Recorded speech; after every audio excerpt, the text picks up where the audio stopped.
Hi guys, welcome back to our channel. ಇವತ್ತು ನಾವು ಮಾಡ್ತಾ ಇರೋ ರೆಸಿಪಿ ಬಂದು ರೆಡ್ ದೋಸೆ ಹೇಗೆ ಮಾಡೋದು ಅಂತ ನೋಡೋಣ ಬನ್ನಿ. ಮೊದಲನೇದಾಗಿ 2 ಟೊಮೆಟೊನ ಹಚ್ಚಿಟ್ಕೊಂಡಿದ್ದೆ. ಅದನ್ನು ಮಿಕ್ಸಿ ಜಾರ್ಗೆ ಹಾಕ್ಕೊಳ್ಬೇಕಾಗತ್ತೆ. ನಂತರ ಒಂದು ಈರುಳ್ಳಿನ ಹಾಕ್ಕೊಳ್ಬೇಕಾಗತ್ತೆ.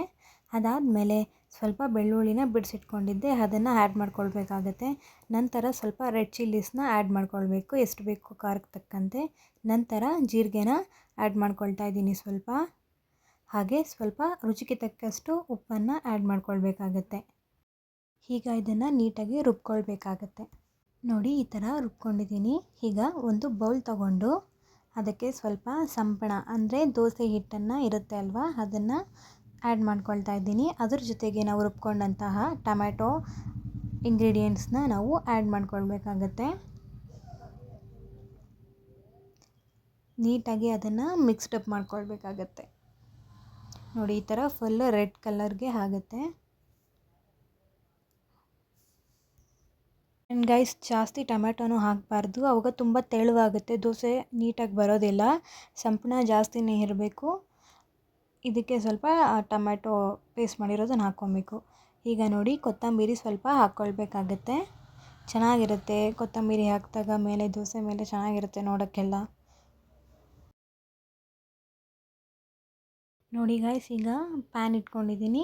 ಮಾಮೂಲಿ ನಾರ್ಮಲ್ ದೋಸೆ ಹೇಗೆ ಹಾಕ್ಕೊಳ್ತೀವೋ ಆ ಥರ ನೀಟಾಗಿ ಹಾಕ್ಕೊಳ್ಬೇಕಾಗತ್ತೆ.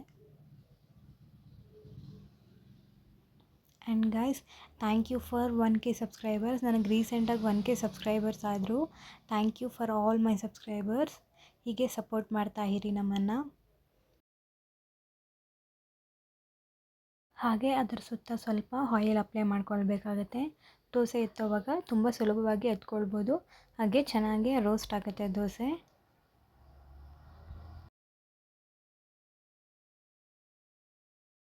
ದೋಸೆ ಆಗಿದೆ. ಇವಾಗ ಟರ್ನ್ ಮಾಡಿಕೊಂಡು ಎತ್ಕೊಳ್ಬೇಡೋಣ.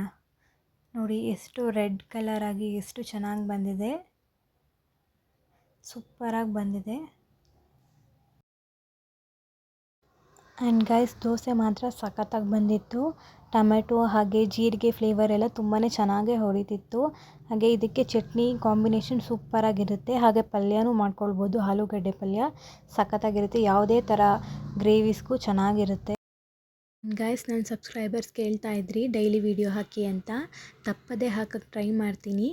ಹಾಗೆ ಈ ವಿಡಿಯೋ ನಿಮಗೆ ಇಷ್ಟ ಆಗಿದ್ದರೆ ಪ್ಲೀಸ್ ಲೈಕ್ ಮಾಡಿ, ಶೇರ್ ಮಾಡಿ, ಹಾಗೆ ಕಮೆಂಟ್ ಮಾಡಿ. ಹಾಗೆ ತಪ್ಪದೇ ನಮ್ಮ ಚಾನಲ್ನ ಸಬ್ಸ್ಕ್ರೈಬ್ ಮಾಡಿ. Thank you.